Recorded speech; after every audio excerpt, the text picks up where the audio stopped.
Good morning, students. Good morning. Very wonderful morning to you all. Sit down.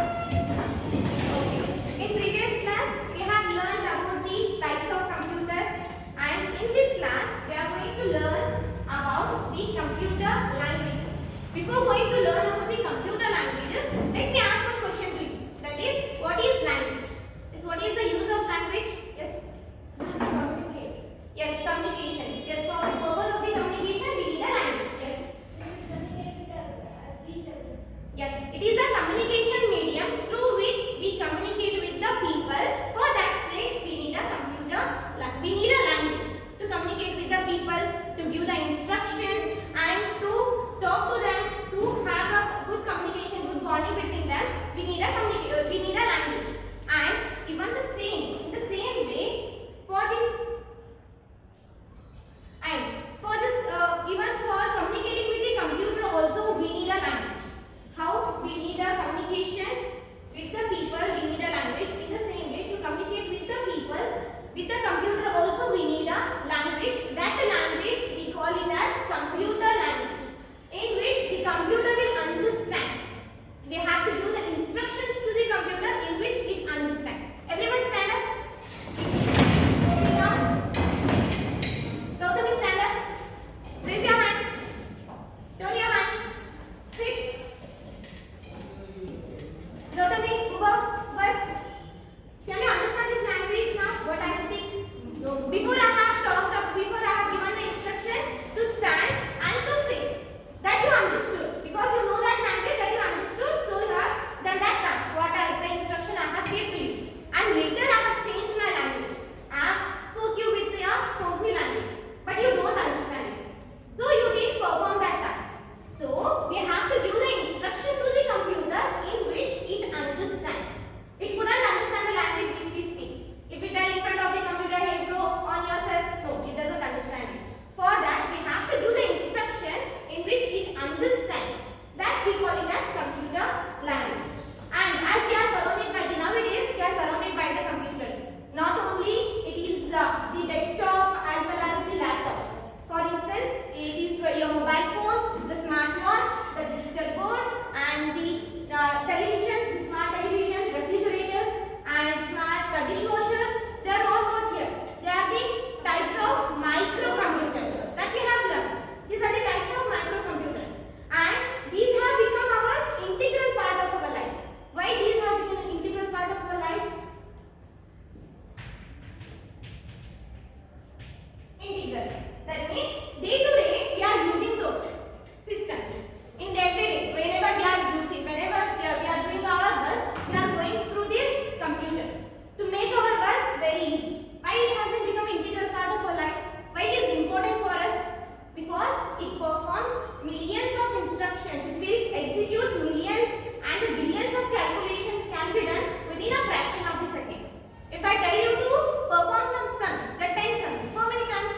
What is the time you will take to solve 10 sums? 5 minutes. Yes, 5 minutes or 10 minutes. 5 to 10 minutes you will take. And if I give the same task to the computer, yes, within 1 minute, within 30 seconds, or within 1 minute only it will perform that task. It will reduce our time and it will help us to perform that action. So how it is working? How it performs that task then? Yes, by coding. Very good. With that of the coding, the instruction has been given.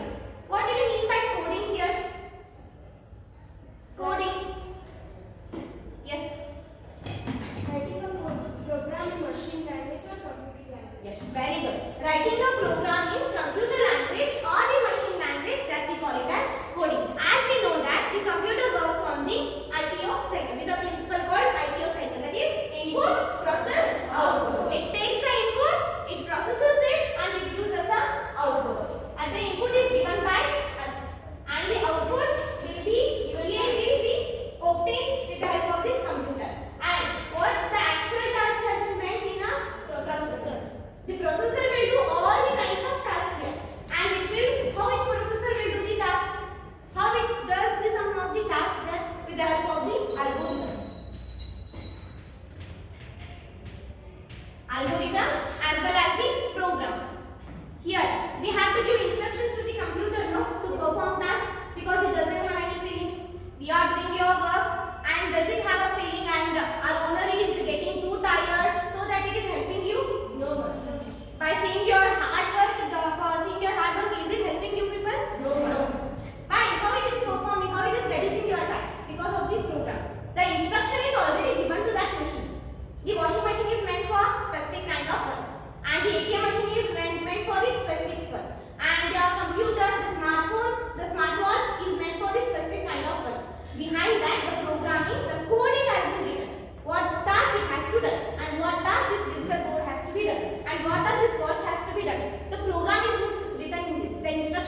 machine language. That means the only language which the machine will understand. And the next type of language is assembly language. And the third type of language is high level language. And the last one is fourth generation language. These are the different types, or we can call it as different generations of language. The first generation language, second generation language, third generation language. These are the different types of the languages. Now let us understand one by one. Which was the first type of language? Machine language. And it is also known as binary language. Yes, it is also known as binary language, and it is also the first generation language. And it is in a form of zeros and ones. Because the machine is an electronic device. It only understands the electronic language. It couldn't understand the language which we speak, English, Kannada, Hindi, Tamil. It doesn't understand those language. It only understands only one language, that is in a form of zeros and ones. If you want to give the instruction to the computer, this type of like we have to give instruction in the machine language, we have to write the code in terms of zeros and ones. Now, if I want to tell good morning, or if I want to tell hi to everyone, if I want to give the instruction in machine language, means how I have to give 0 1 1 0 1 1 1 0. Can you understand this language? No. But the computer will understand it very easily. It is very easy for the computer, and it is the language which understand directly by the computer's hardware. The computer hardware which works on the electric pulse, so it only understands this language. But it is for us, it is very difficult to understand this language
Here they are using the translators.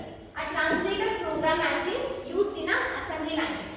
For example, these set of students knows the English language, and those set of students these set of students know only Kannada language, and that knows only the Hindi language. And intermediate form, you people are the translator, and they want to tell good morning to them.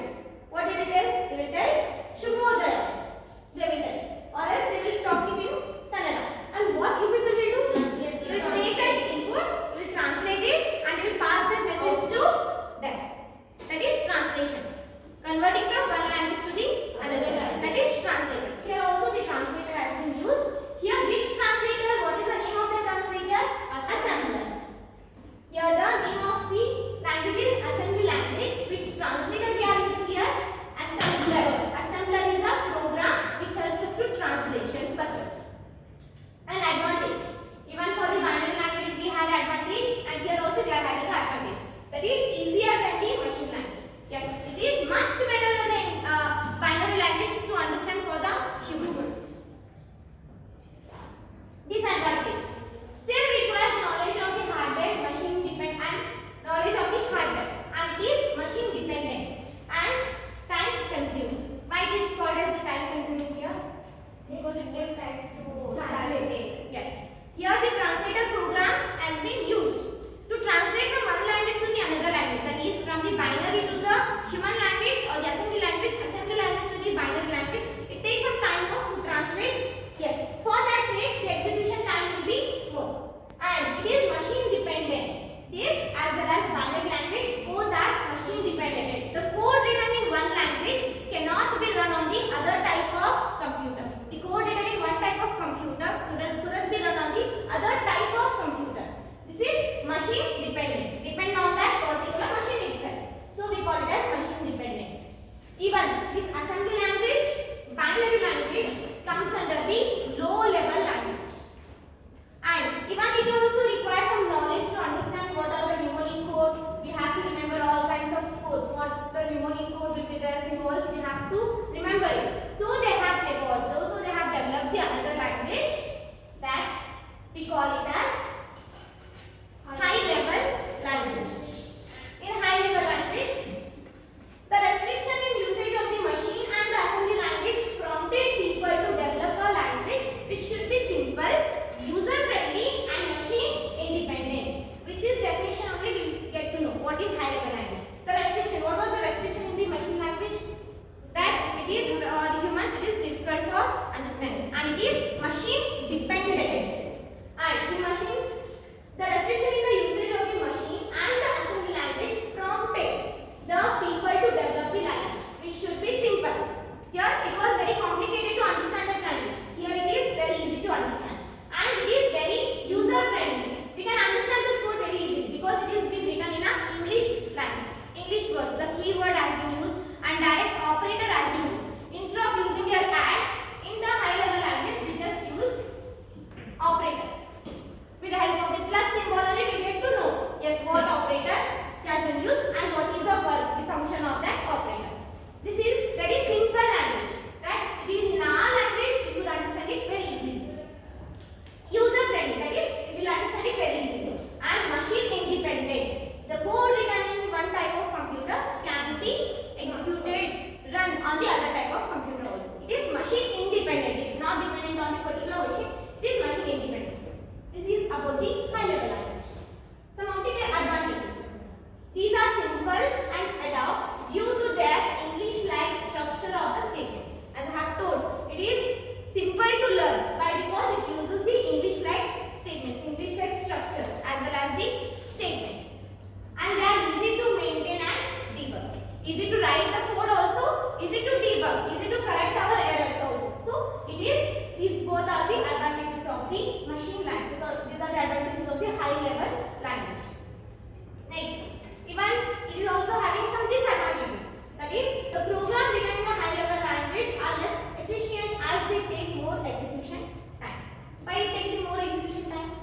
Because it has independence. Yes, very good. It takes the translation time to convert from one language to the another language.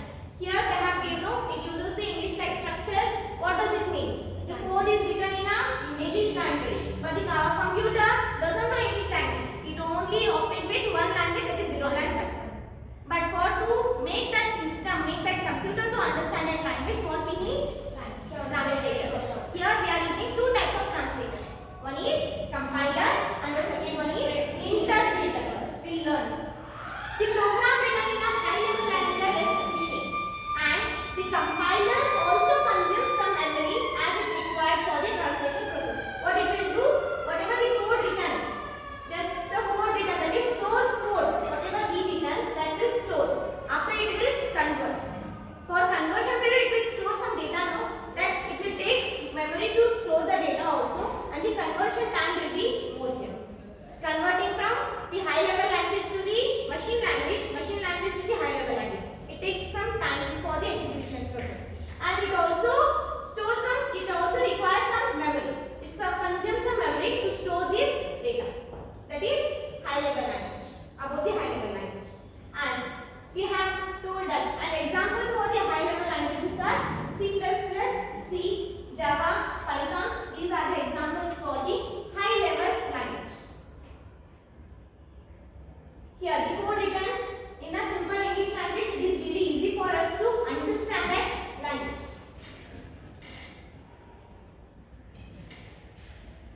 Next, as we have told that high level language uses the translator program to translate high level language into machine level language into high level language.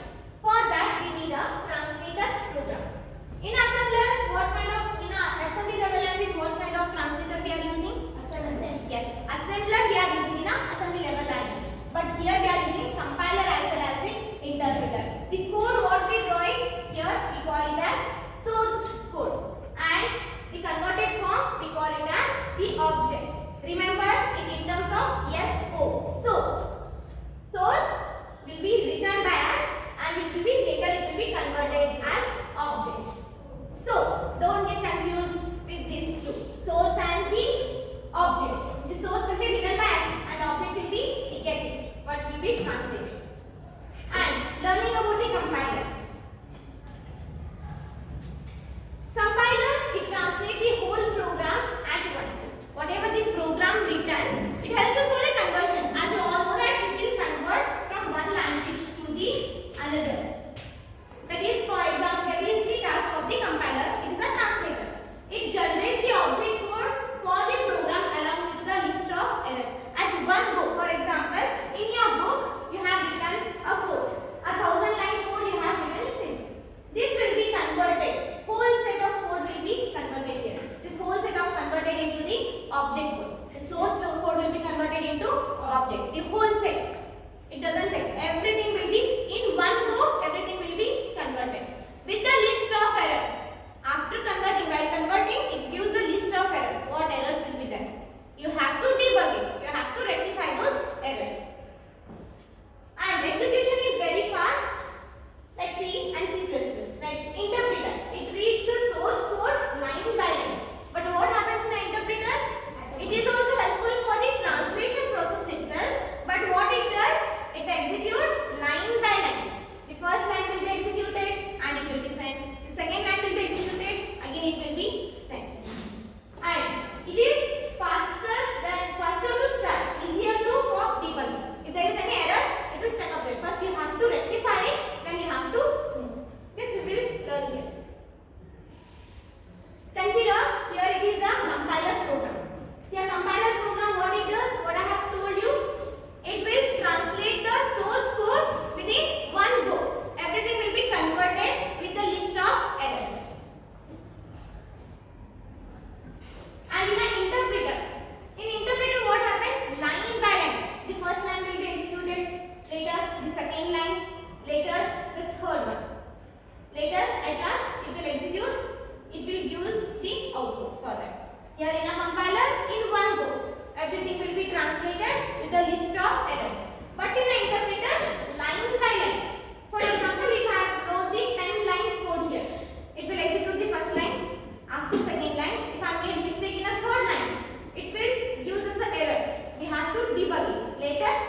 consists of binary numbers, that is 0 and 1. Yes. Machine language. Yes. Machine language or binary language. Very good. Let me check your answer is correct or not. Yes, it is correct. Next, third question. And dash converts a high-level language program into machine language line by line. Yes, Gautami. Interpreter. Yes, interpreter. Interpreter converts line by line. The answer is interpreter. Next question and the last question. And dash is a program that is used to convert mnemonics code into their machine language equivalent. Mnemonics code into the machine language equivalent. Yes. Assembly language. Yes, assembly language. And what if I might ask the question, if dash is a program used to, dash is a program which uses the simple English words. Dash is a program which uses, dash is a language which uses the simple English words. Yes. Yes. High level language. High level language. Very good. Which uses the simple English words. This is all about the programming language. Do you have any doubt here? Any query? No? Okay. Let me do one activity with you now. I have told you to bring one blank paper with you. Yes.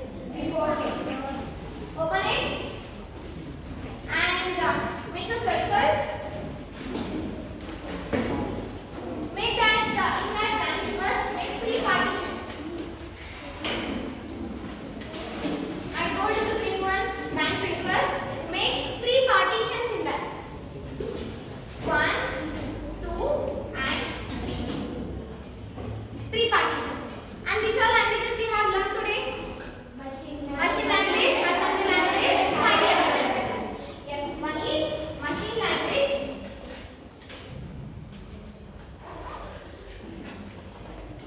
Machine language.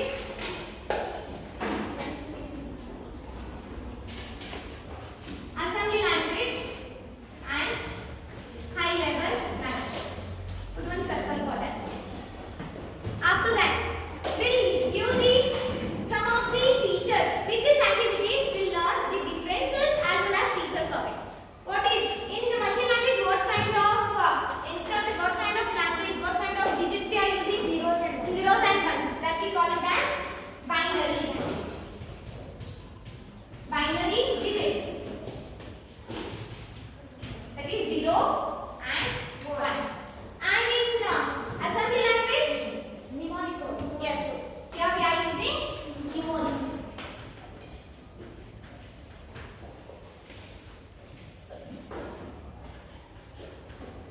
And in high level language, simple English words. Yes, that is keywords or the arithmetic operators.